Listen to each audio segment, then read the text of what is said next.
ఇవాళ beetroot fertiliser తయారు చేసుకోబోతున్నామండి. మనం ఎలాగైతే న్యూట్రియంట్స్ అనేది తీసుకుంటూ ఉంటున్నామో సో మొక్కలకి కూడా అలాగే న్యూట్రియంట్స్ అనేది ఇవ్వాలండి. ఈ ఫర్టిలైజర్ ని మనం అన్ని రకాల ఫ్లవరింగ్ ప్లాంట్స్ కి ఇవ్వచ్చండి. ఇవి అవి అని కాదు, అన్ని రకాల పూల మొక్కలకి ఇవ్వచ్చండి.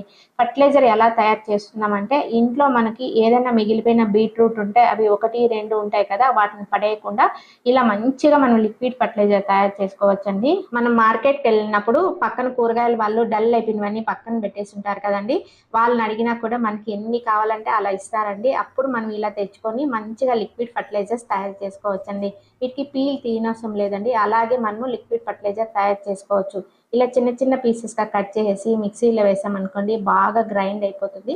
ఈ ఫర్టిలైజర్ని మనము 20 డేస్కి ఒకసారి మార్చి ఒక్కొక్క వీక్ ఒక్కొక్క ఫర్టిలైజర్ని మనం ఇస్తూ ఉండాలండి.